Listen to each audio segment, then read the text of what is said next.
Hi, it's me, I'm Andrew Garfield, and I'm about to go undercover on the internet. It's actually me.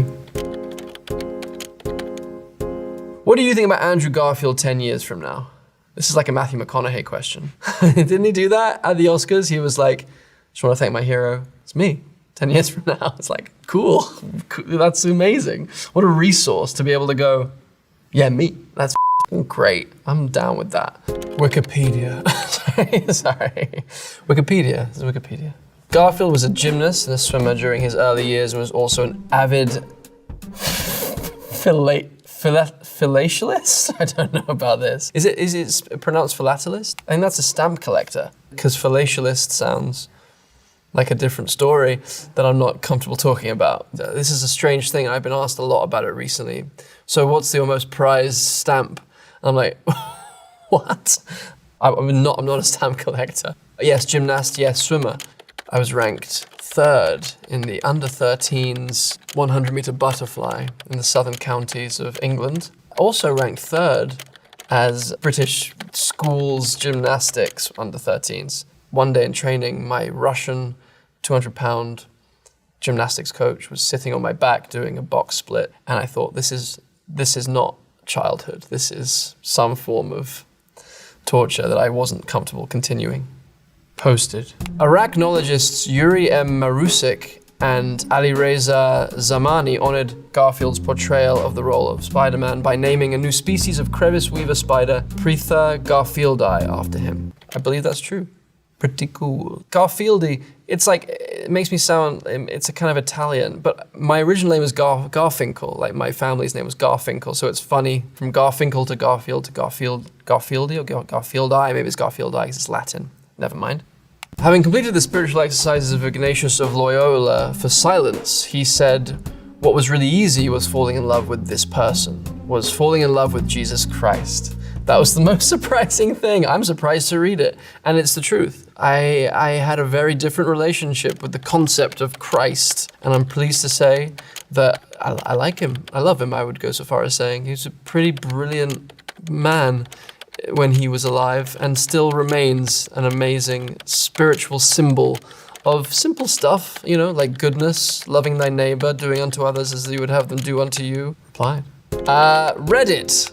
Ready for Reddit? I'm not ready for Reddit. All right, so this is the Tick Tick Boom official teaser. Complex Sapien 20 says, WTF, question mark. Andrew Garfield can sing?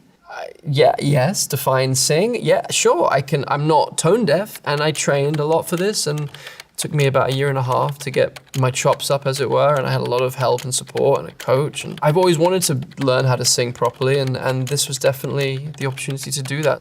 Replied, you fat and stupid, says, what's with Andrew Garfield simultaneously starring in 2 based on true story pro-Christian set in Japan movies, Silence and Hacksaw Ridge? What's with that? What's with Andrew Garfield doing this? What right does he have?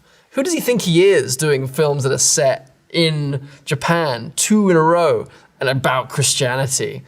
What's his deal? Why are you angry at me, you fat and stupid? Like, I'm not calling you fat and stupid, I'm just calling you by your name.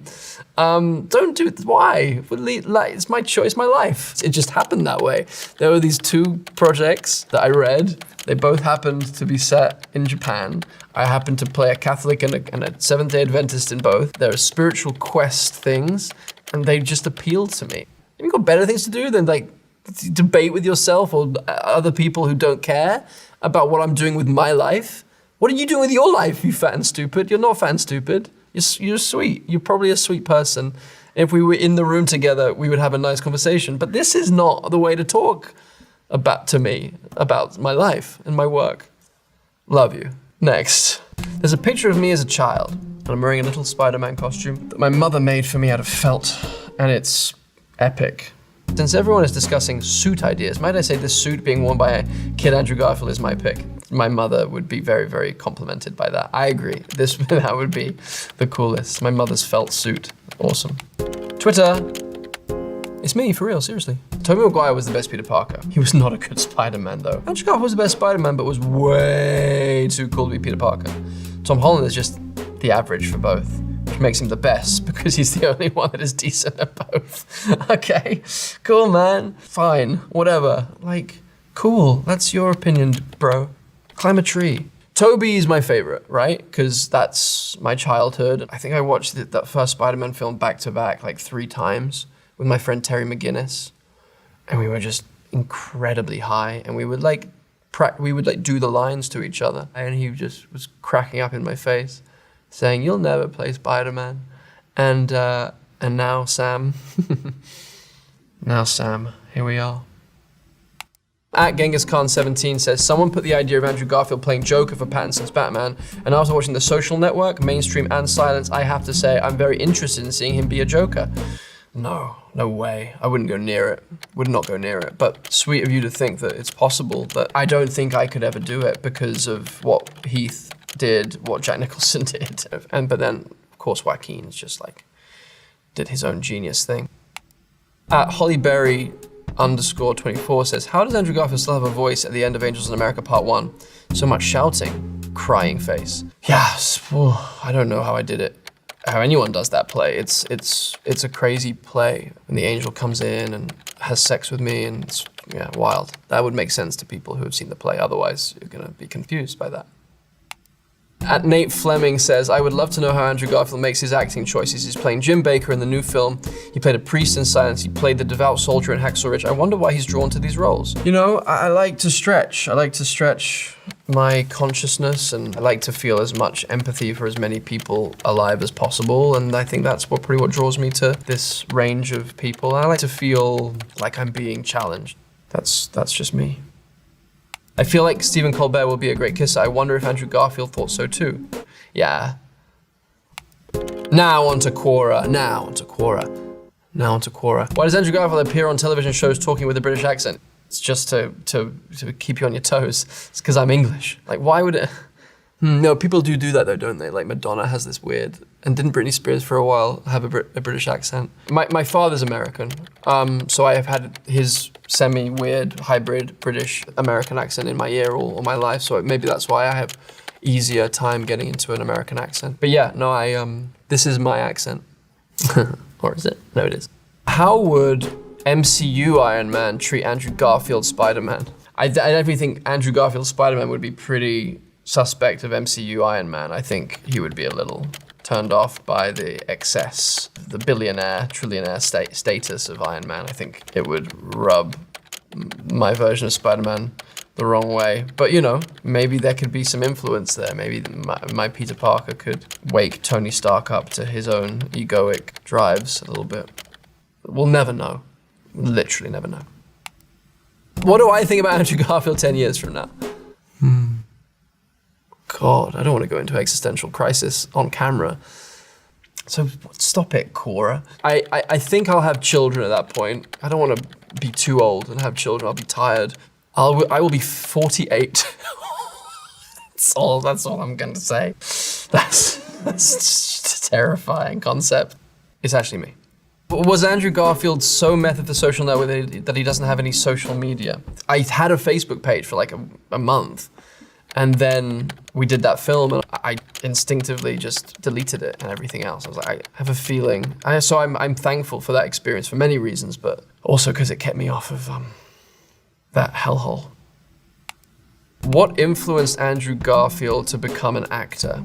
To be honest, it came from a period of real lostness when I was a kid, and I kind of let everything fall away. I gave up the gymnastics, I gave up the swimming. I was a skate punk kid listening to Rage Against the Machine and Beastie Boys and like watching skate videos and smoking too much weed, and I was lost. I was like a lost, angsty kid. I was like, this can't be it. This can't be what life is. It can't just be the stuff that you're a doctor or you're a lawyer or you're in business and otherwise you're kind of like whatever. Like the arts just weren't a thing, weren't valued. I always loved movies. I'd never been to the theater. And then it was my mother. My mother was like, have you thought about something creative and artistic? Because she could tell I was struggling. And I tried everything. I tried painting, sculpting, music, everything. And it was fine. But then the last thing I think I tried was a theater class outside of school. And that's all. And that was it. It was like the doors of perception opened up, and I was like, oh, this is where it's at for me. YouTube. Top 10 pivotal moments from The Social Network. Spinstaz says, the acting here is that much more amazing when you think about how Fincher made them do it millions of times and usually Sorkin demands word for word. How did these actors do it? So there's something about how Fincher works where actually doing it millions of times means you have it in your bones and in your body in such a deep way that you don't have to think anymore and you're just present with your fellow scene partner. And it creates these very lived in, simple, truthful performances. And then you're working opposite great actors like Jesse Eisenberg and you just tune into each other and it becomes this alive, unconscious kind of dance. You know, when you repeat a word over and over again, it becomes meaningless and then like you lose yourself. Like that's what Fincher's looking for. So actually there's a method to that madness. God damn it, Jimmy. Why didn't you ask him about the video instead of the photo? I'd love to see what he'd come up with to dodge that. This is about this Spider-Man Photoshop thing that we talked about on Jimmy Fallon. Listen, at this point, people just I'm done. Like, we'll all find out when the movie comes out, and we'll either be very disappointed, or we'll be very happy, or like someone will say, "I told you so," and another person will say, "But I told you so." We'll all find out. I'm sorry in advance. Next. All right, TikTok. No, I don't have TikTok. I actually don't have any of these. Or I might have Instagram, but it's like secret. And I have like one follower. It's like my best friend. And we just share like pig videos or whatever. It's actually me. So we have an image. It's of 3 Spider-Man suits, Tobey's, mine, and Tom Holland's. Andrew Garfield 83 says, which one do you think had the best suit? Out of these 3, I actually like Tom's one the best, but I like the one from Amazing Spider-Man 2 the best, I think, as well. All right, I don't want to do any more. That was lovely, though. I had a good time. Thanks for coming along on this wild ride. See you next time on this thing. Bye. Forever.